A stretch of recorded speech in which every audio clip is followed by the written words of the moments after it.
दिल्ली का भारत मंडप इस अक्टूबर एक ऐसे आयोजन का गवाह बनने जा रहा है जो वैश्विक चावल बाजार की दिशा ही बदल देगा।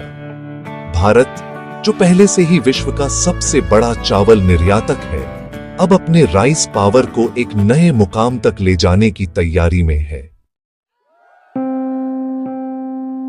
भारत इंटरनेशनल राइस कॉन्फ्रेंस 2025 का आयोजन 30 और 31 अक्टूबर को होने जा रहा है, जहां 80 से अधिक देशों के मंत्री, व्यापारी, किसान और विदेशी खरीदार एक ही मंच पर इकट्ठा होंगे।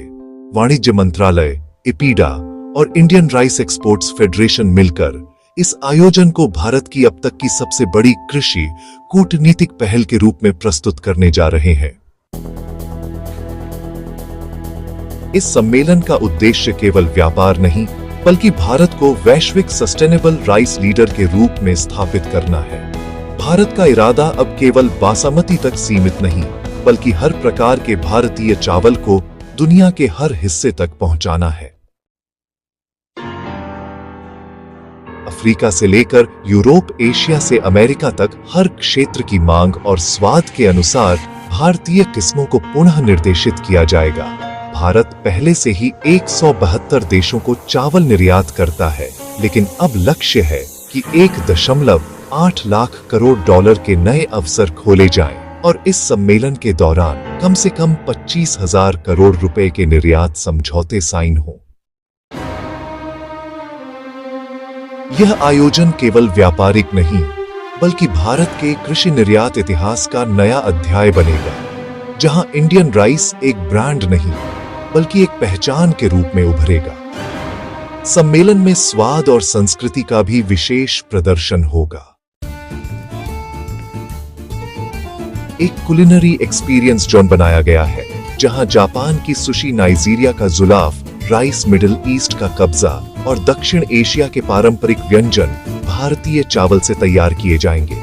यह एक सांस्कृतिक प्रदर्शन होगा जो दिखाएगा कि भारतीय चावल हर संस्कृति, हर थाली और हर स्वाद में पूरी तरह समा सकता है। भारत की नजर अब उन बाजारों पर है जहां संभावनाएं तो विशाल हैं, लेकिन भारतीय उपस्थिति अब तक सीमित रही है। अफ्रीका के नाइजीरिया, घाना और केन्या में नॉन बासमती और बॉइल्ड राइस की जबरदस्त मांग है।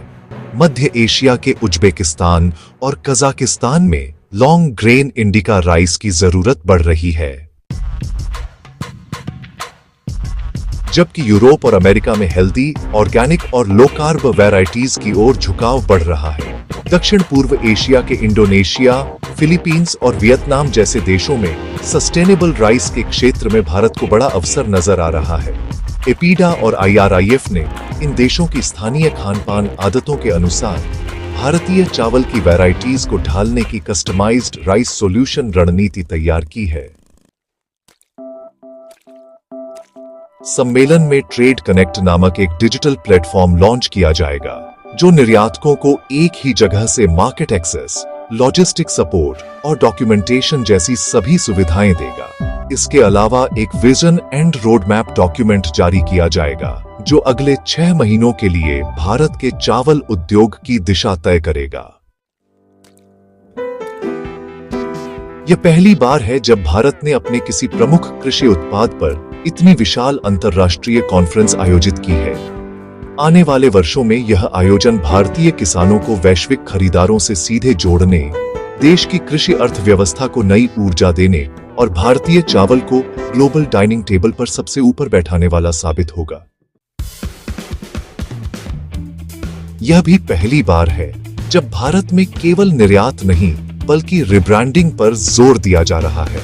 सरकार अब इंडिया राइस को एक ग्लोबल ट्रेडमार्क बनाने की दिशा में बढ़ रही है, जैसे थाई राइस या जापानी सुशी राइस विश्व भर में पहचाने जाते हैं। इसके लिए एक नया ब्रांड लोगो और अंतरराष्ट्रीय लेबलिंग सिस्टम तैयार हो रहा है, जो हर पैकेट पर ग्रोन इन इंडिया की मुहर लगाएगा। सरकार ने इस बार सिर्फ निर्यातकों को नहीं, बल्कि फूड ब्रांडिंग कंपनियों, होटल चेन और रिटेल नेटवर्क्स को भी आमंत्रित किया है, ताकि भारतीय चावल किचन से निकलकर सुपरमार्केट शेल्फ तक पहुंचे। दुबई, लंदन, पेरिस और न्यूयॉर्क जैसे शहरों के स्टोर्स में इंडियन बासमती और ऑर्गेनिक मसूरी नाम से अलग सेक्शन बनाने पर भी विचार किया जा रहा है। कॉन्फ्रेंस में भारत पहली बार राइस इनोवेशन हब लॉन्च करेगा, जहां भारतीय प्रौद्योगिकी संस्थान और कृषि विश्वविद्यालय अपने रिसर्च प्रोजेक्ट्स प्रदर्शित करेंगे। यहां प्रोटीन राइस, लो ग्लाइसेमिक राइस और ग्लूटेन फ्री वैरायटीज जैसी नई इनोवेशन पेश की जाएंगी, जो भारत के हेल्दी फूड इंडस्ट्री में प्रवेश की शुरुआत का संकेत होंगी। सम्मेलन का एक बड़ा आकर्षण होगा राइस इकोनॉमी समिट, जिसमें विश्व बैंक, FAO और IMF जैसे संगठनों के प्रतिनिधि शामिल होंगे। यहां भारत दिखाएगा कि कैसे उसने कृषि क्षेत्र में सप्लाई चेन संकट को अवसर में बदला और किस तरह उसके निर्यात ने वैश्विक खाद्य महंगाई को नियंत्रित रखने में भूमिका निभाई। किसानों के लिए ग्लोबल फार्मर कनेक्ट जोन बनाया गया है, जहां विदेशी खरीदार सीधे भारतीय किसानों से बात करेंगे। ये पहल पहली बार किसी कृषि उत्पाद के लिए की गई है। अब डील किसान के खेत से शुरू होकर विदेशी बाजार तक जाएगी, बिना किसी बिचौलिए के।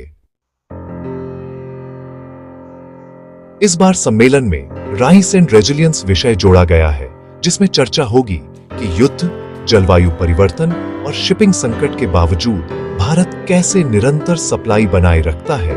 यह भारत को सिर्फ एक्सपोर्टर नहीं, बल्कि वैश्विक स्थिरता का प्रतीक बनाएगा। भारत इस मंच पर राइस फॉर अफ्रीका नामक नई पहल की घोषणा करेगा, जिसके तहत अगले 2 वर्षों में अफ्रीका में छोटे राइस मिलिंग यूनिट्स स्थापित किए जाएंगे। इससे अफ्रीका को खाद्य सुरक्षा मिलेगी और भारत को स्थायी बाजार। कृषि मंत्रालय यूथ इन राइस मिशन भी शुरू करेगा, जिसका लक्ष्य है युवाओं को खेती और टेक्नोलॉजी से जोड़ना। इसके तहत कॉलेज स्तर पर एग्री स्टार्टअप ग्रांट्स दिए जाएंगे, ताकि युवा अपने गांव में राइस वैल्यू चेन बिजनेस शुरू कर सकें। एपीडा ने अंतर्राष्ट्रीय मीडिया हाउसों BBC, अल जजीरा, रॉयटर्स और निक्केई एशिया को भी इस आयोजन के लिए आमंत्रित किया है, ताकि भारत की चावल नीति को वैश्विक स्तर पर प्रचार मिले। ये पहली बार होगा जब भारतीय कृषि पर इतना बड़ा अंतर्राष्ट्रीय मीडिया फोकस देखने को मिलेगा। कॉन्फ्रेंस के दौरान राइस टेक एक्सपो भी होगा, जिसमें 300 से अधिक कंपनियां अपनी मशीनरी, पैकेजिंग और लॉजिस्टिक टेक्नोलॉजी प्रदर्शित करेंगी। इसका उद्देश्य है कि भारत मैनुअल ट्रेडिंग से आगे बढ़कर हाईटेक प्रोसेसिंग और क्वालिटी कंट्रोल की दिशा में कदम रखे। सरकार अब केवल निर्यात के आंकड़ों पर नहीं, बल्कि गुणवत्ता सूचकांक पर भी ध्यान दे रही है।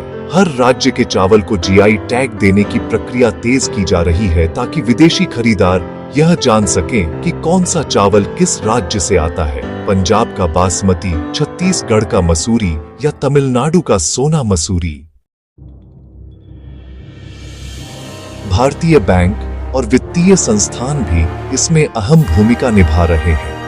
एक्सपोर्ट इंपोर्ट बैंक और नाबार्ड मिलकर एक नया फंड लॉन्च करेंगे, जो किसानों और छोटे निर्यातकों को बिना गारंटी लोन उपलब्ध कराएगा, जिससे गांव स्तर पर एक्सपोर्ट क्षमता बढ़ेगी। कॉन्फ्रेंस के दौरान भारत अपना राइस इंटेलिजेंस मैप भी पेश करेगा, एक डिजिटल ग्लोब जो बताएगा कि कौन सा देश किस वैरायटी की मांग कर रहा है, कहां से शिपमेंट जा रही है और भविष्य के लिए कौन से क्षेत्र संभावित बाजार हैं।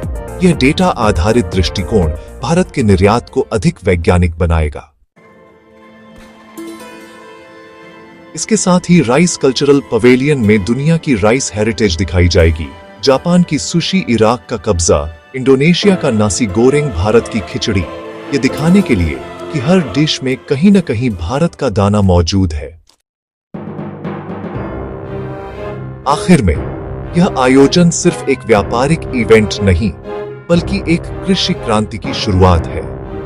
यहां से निकलने वाला हर समझौता और हर रोड मैप आने वाले वर्षों में भारत की अर्थव्यवस्था को नई दिशा देगा। भारतीय किसान अब केवल खेतों तक सीमित नहीं रहेंगे, बल्कि ग्लोबल ट्रेड के बोर्डरूम में अपनी उपस्थिति दर्ज कराएंगे। और यही वह क्षण है जब राइस नेशन इंडिया का जन्म हो रहा है। इस बार का सम्मेलन एक और बड़े आकर्षण का केंद्र बनेगा, राइस एंड रेवेन्यू फोरम। यहां देश के प्रमुख कॉर्पोरेट समूह जैसे टाटा एग्री, अदानी एग्रो और आईटीसी सरकार के साथ मिलकर नए निवेशों की घोषणा करेंगे। चर्चा इस बात पर होगी कि कैसे पूर्वी भारत, बिहार, ओडिशा, पश्चिम बंगाल और असम को राइस प्रोसेसिंग हब बनाया जा सकता है।